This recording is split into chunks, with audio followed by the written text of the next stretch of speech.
merong nakakuha ng almost 1M, no? Ay, yes, today pag-uusapan lang natin itong sign airdrop dito, and as per checking, claiming na yung kanilang airdrop, no? So discuss natin dito itong si Sign. Meron ditong mga ginawang campaign sa kanilang X, no? Ayan, basic lang naman, mag-post ka lang dito tapos tag mo yung kanilang, eto, like for example this one, yung kanilang Twitter, and potentially magkakaroon ka dito, ito merong mga Pinoy na mga sumali, and magkakaroon ka dito ng tokens, guys. So, marami din dito mga naka-receive na, nakapag-claim na. So, ngayon, i-check natin ito. I think I already participated dito few months ago, and listed na nga ito. Ayan, ito yung presyo niya. As of now, nasa 0.07 yung presyo niya, up siya ng 15.5%. Pag-usapan natin yan, guys. Claim natin dito if eligible ba tayo sa video natin today. Pero bago tayo dito magsimula, kung hindi nyo pa nilike yung video na ito, please like this video first. Subscribe yung YouTube channel natin, turn on the bell icon para ma-notify kayo dito sa mga updates natin na ginagawa sa ating YouTube channel, guys. So, meron nga dito, guys, sa community, credits dito kay Wency. Merong nakakuha ng almost 1M, no?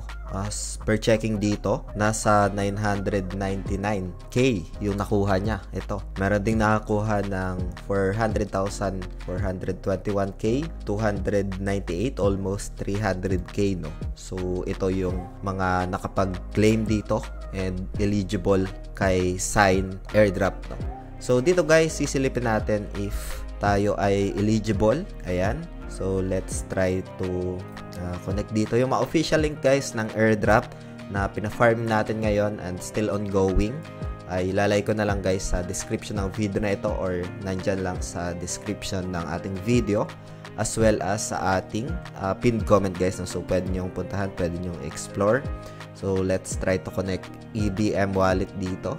And I think, ayan, I'm not sure lang if eligible ako dito. So, hindi eligible itong wallet ko na ito.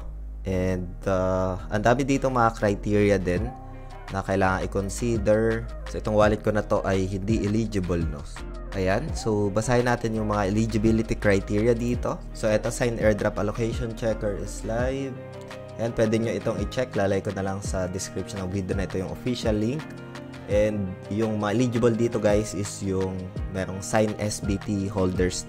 I think Soulbound tokens, if I'm not mistaken dito. Tapos it Sign OG users, Sign protocol schema creators, Orange Dynasty social contributors doon sa kanilang X, like for example this one. Ayan, ito mga nag-post ng ganito sa kanilang Twitter. Medyo confused din ako dito, guys, kasi nakita ko ito sa event nung Crypto Vision Conference. Sila pala yon, yung may mga nakasuot ng, I think, safety jacket, no? Yung may mga reflector. So, ayan. So, sila pala yan. Shout out. And before kasi, guys, ito, nag-participate din ako dito, pero I admit na hindi ako dito naging active, no? So, isa sa mga downside yan. Pag hindi ka active, don't expect na magiging eligible ka dito sa kay Sign, no? Maybe I'll check my other wallet. Baka mali itong na-connect ko. Pero ito, check ko na lang. Maybe off-cam na lang.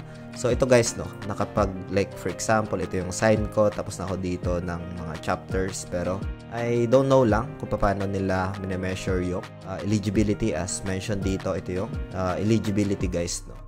Meron ngang 10 billion total supply.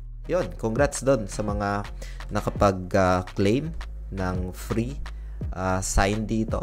Ayan, credits dito kay Wency.